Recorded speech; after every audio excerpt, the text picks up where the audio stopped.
ఇవి ఉత్సాహంగా ఉన్నారు. ముందు ఆవిడకి ఇస్తే పోయిన తర్వాత నాకు మీరు బ్యాటింగ్. Okay okay.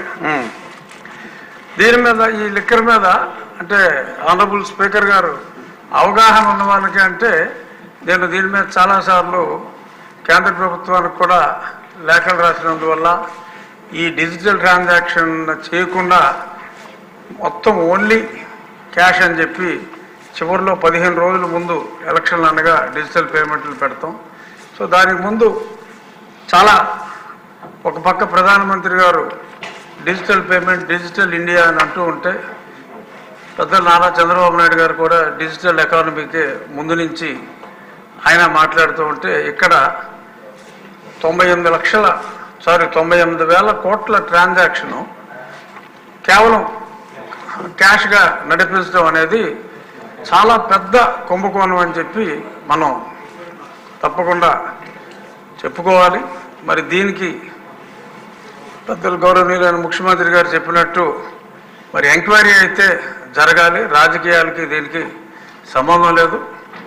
ఒక ప్రభుత్వంలో మరి తప్పులు జరుగుంటే తప్పనిసరిగా దాని మీద విచారణ జరగాలి. ఈ నాన్ డ్యూటీ పెయిడ్ లిక్కర్ అనేది కూడా ప్యారలల్గా ఒక అంచనా ప్రకారం అయితే కనీసం ఇక్కడ జరిగిన సేల్లో ఒక 30% నాన్ డ్యూటీ పెయిడ్ లిక్కర్ వచ్చి సేల్ జరిగిందని చెప్పి చాలామంది అంచనా. ఆ ట్రేడ్లో అంతకుముందు ఉన్నవాళ్ళు చెప్పే అంచనా ప్రకారం ఒకసారి క్యాష్ వచ్చిన తర్వాత డ్యూటీ పెయిడ్ సపరేట్గా నాన్ డ్యూటీ పెయిడ్ సపరేట్గా విభజించి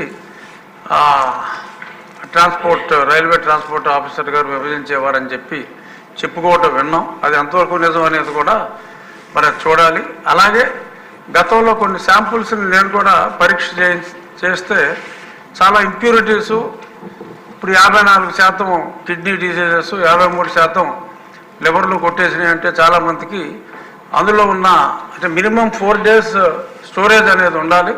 అది లేకుండా ఎప్పటికప్పుడు ఏ పూట కాపూట వచ్చినట్టు ప్యాక్ చేసి రకరకాల బ్రాండ్లతో పంపించేయటం దానివల్ల ఎంతోమంది ఆరోగ్యాలు చెడిపోయాయి అన్నది కూడా అది నిజం. మరి ఇంతమంది ఒక డబ్బే కాదు మరి ఇంతమంది ఆరోగ్యానికి నిజంగా ఆ లిక్కరే ఇంతమంది మృత్యువుకి కారణమైతే ఇంతమంది మహిళల మీద దాడికి కారణమైతే దాని మీద కూడా తప్పనిసరిగా చర్యలు తీసుకోవాల్సిన అవసరం కూడా ఎంతైనా ఉంది. ఒక ప్రొఫెసర్ లాగా పెద్దలు చంద్రబాబు నాయుడు గారు చెప్పిన విధానం చూస్తే ప్రతి వ్యక్తికి కూడా ఆంధ్ర రాష్ట్రంలో ఉన్న ప్రతి వ్యక్తికి కూడా వాడు ఎంత ఆరోగ్యం కోల్పోయారు, రాష్ట్ర ప్రభుత్వం ఎంత ధనం కోల్పోయింది అనేది చాలా చక్కగా విశదీకరించారు. ఏమో విష్ణుకుమార్ రాజు గారు అడిగినట్టు ఈ ఎక్స్ప్లెనేషన్ తర్వాత చైతన్యం వస్తుందేమో చూద్దామని ఆశిద్దాం. ఇక ముగించే ముందు రాజకీయాలకి ఇందులో ఎట్టి పరిస్థితుల్లోనూ తావులేదు. ఎవరో కూడా రాజకీయంగా దీని గురించి చేశారని చెప్పి అనుకోరు సార్. మీరు ఎటువంటి అనుమానాలు లేకుండా తప్పు చేసిన వాళ్ళని శిక్షించే దిశగా తమరు ముందుకెళ్లాలని చెప్పి మనస్ఫూర్తిగా కోరుకుంటూ ఈ అవకాశం ఇచ్చినందుకు స్పీకర్ గారికి ధన్యవాదాలు తెలియజేసుకుంటున్నాను.